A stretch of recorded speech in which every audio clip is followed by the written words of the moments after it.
आज की वीडियो में हम बात करने वाले हैं कि किन बीमारियों में फिस्टुला आसानी से डेवलप हो जाता है या किन जिन बीमारियों में पेशेंट को सावधान रहना चाहिए कि उसको फिस्टुला ना हो जाए।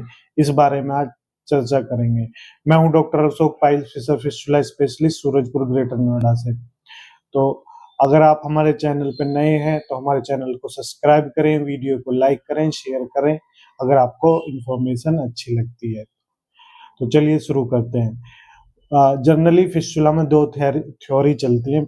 जो एक क्रिप्टोग्लैंडुलर इन्फेक्शन होता है, दूसरा जिसको प्राइमरी इन्फेक्शन बोला जाता है। फिस्टुला दो तरीके से डेवलप होता है, एक प्राइमरी इन्फेक्शन है, दूसरा सेकेंडरी इन्फेक्शन। प्राइमरी इन्फेक्शन की अगर हम बात करते हैं तो उसमें जो क्रिप्टोग्लैंडुलर इन्फेक्शन हो जाता है, मतलब जो एनल ग्लैंड्स में इन्फेक्शन होता है, उसकी वजह से फिस्टुला डेवलप हो जाता है। दूसरा जो है सेकेंडरी सेकेंडरी इन्फेक्शन जो होता है, सेकेंडरी उसमें क्या करते होता है, मान लिया किसी को ट्यूबरक्लोसिस है तो उसको फिस्टुला होने की संभावना रहती है, क्योंकि कुछ ऐसी बीमारियां हैं जिनमें पेशेंट की इम्यूनिटी वीक होती है। इम्यूनिटी वीक होने के कारण वो रोग से ग्रसित हो जाता है। तो सबसे पहला जो नाम आता है इसमें आता है ट्यूबरक्लोसिस। ट्यूबरक्लोसिस में पेशेंट की इम्यूनिटी वीक होगी और उसे फिस्टुला हो जाएगा। उसकी पहचान करने का सबसे बेस्ट तरीका ये है कि पेशेंट को जो डिस्चार्ज होता है वो बहुत ही पतला रहता है, वाटरी डिस्चार्ज होता है, जबकि फिस्टुला में गाढ़ा डिस्चार्ज जनरली देखने को मिलता है। दूसरा, इसमें क्या होता है, आपको बिना टीबी आप चाहें कि मेरा फिस्टुला ठीक हो जाए, चाहे आप छाल सूत्र करवाएं या सर्जरी करवाएं, तो उसके लिए आपको सबसे पहले आप इन्फेक्शन को ठीक करना पड़ेगा। नहीं तो वो टीबी के इन्फेक्शन को ठीक नहीं करेंगे तो वो दोबारा रिकरेंस हो जाएगा, या आपको संभावना है कि दोबारा आपका फिस्टुला डेवलप हो जाए। या ये है कि अगर आपको ट्यूबरक्लोसिस हो रखी है तो बड़ी चीजों का ध्यान रखें। दूसरी बीमारी का जो नाम बताने जा रहा हूँ उसको बोलते हैं डायबिटीज मेलाइटिस, शुगर।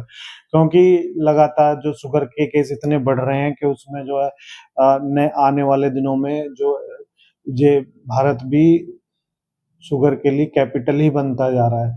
तो इसमें भी पेशेंट की इम्यूनिटी वीक होती है, जिसके कारण पेशेंट को फिस्टुला डेवलप हो सकता है। अगर जिन उनको जनरली ये डेवलप होने के चांसेस रहते हैं जिनकी शुगर जो अनकंट्रोल रहती है, या फिर जिनकी शुगर जो फ्लक्चुएट करती है, जैसे किसी की कम हुई है या अभी कम है, कल बढ़ जाएगी। ये अनकंट्रोल शुगर जो होती है वहां पे शुगर फिस्टुला डेवलप होने के चांसेस रहते हैं।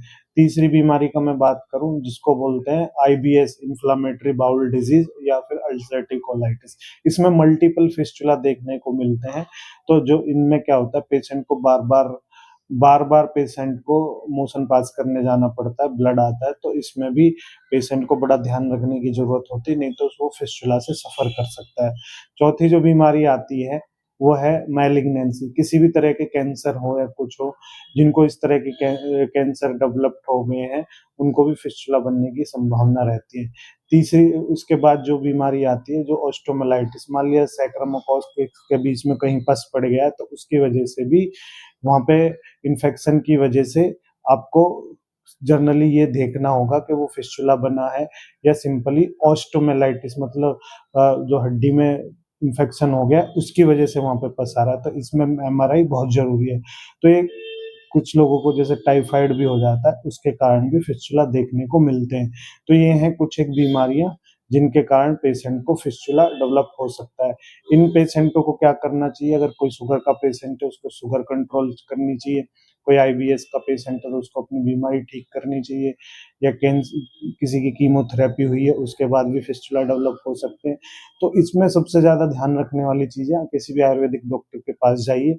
कुछ आयुर्वेद में ऐसी दवाइयां हैं, कुछ मेडिकेटेड ऑयल होते हैं जो आप रेगुलर यूज करेंगे तो फिस्टुला होने की संभावना बहुत ही कम हो जाएगी। Thank you.